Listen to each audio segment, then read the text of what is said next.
Bienvenido, les habla Yorlevis Vargas, estudiante de Derecho de séptimo semestre de la Corporación Universitaria Republicana. Hoy te vengo a hablar de violencia intrafamiliar. Raíces históricas de la violencia intrafamiliar ha existido siempre. Los agresores la justifican como un método de coerción hacia un núcleo familiar. Pero esta problemática hoy es más aguda que nunca, tanto así que la denominamos la otra pandemias.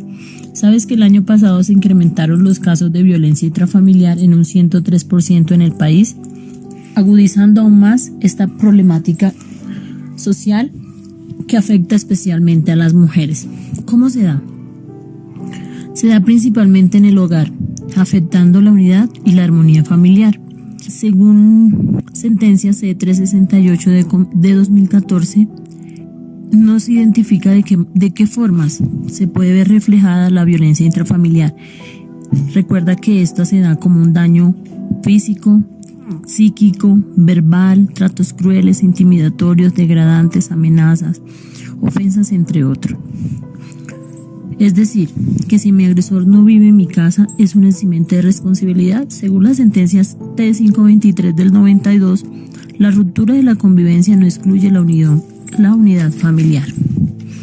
En este momento vamos a hablar sobre la sentencia SP-8064 del 2017, donde la Sala de Casación de la Corte Suprema de Justicia nos da unos parámetros para que se defina si es violencia intrafamiliar, si se configura o no el delito de violencia intrafamiliar. En esta sentencia la Corte nos explica y nos da unos fundamentos muy válidos y nos estipula que para que exista violencia intrafamiliar es necesario que victimario y víctima pertenezcan a la misma unión familiar, que habiten en la misma casa, así no existan vínculos maritales afectivos entre ellos.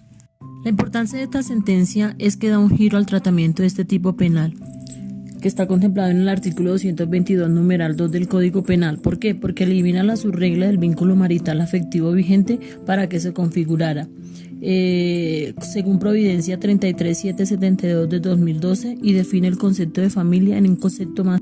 En conclusión sobre esta sentencia tengo lo siguiente para decir. Estoy de acuerdo con la Corte en cuanto a no casar la sentencia de apelación. Me parece que el argumento que dio el apoderado no justifica ni controvierte los lineamientos normativos internos acerca del concepto de violencia intrafamiliar, como lo estipulan los artículos y la jurisprudencia o el derecho comparado. Podemos mirar que los conceptos de derecho comparado del Tribunal Superior Español, del Código Penal de México y la Convención Interamericana refuerzan esta tesis.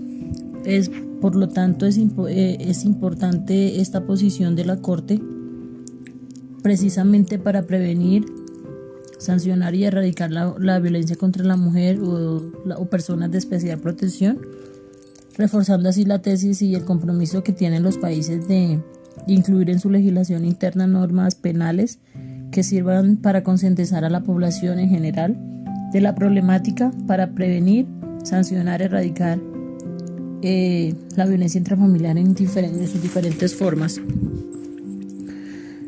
ya que en los tiempos pasados lo que ya era un problema familiar y se quedaba en el seno familiar, ahora puede ser un tema que nos toca a todos como sociedad.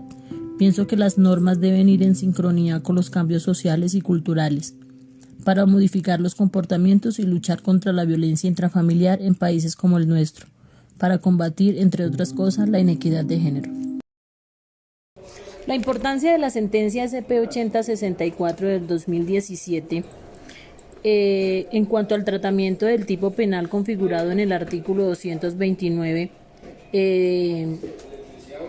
del Código Penal deja como su regla que no es elimina la subregla más bien del vínculo marital afectivo vigente para que se configure la violencia intrafamiliar.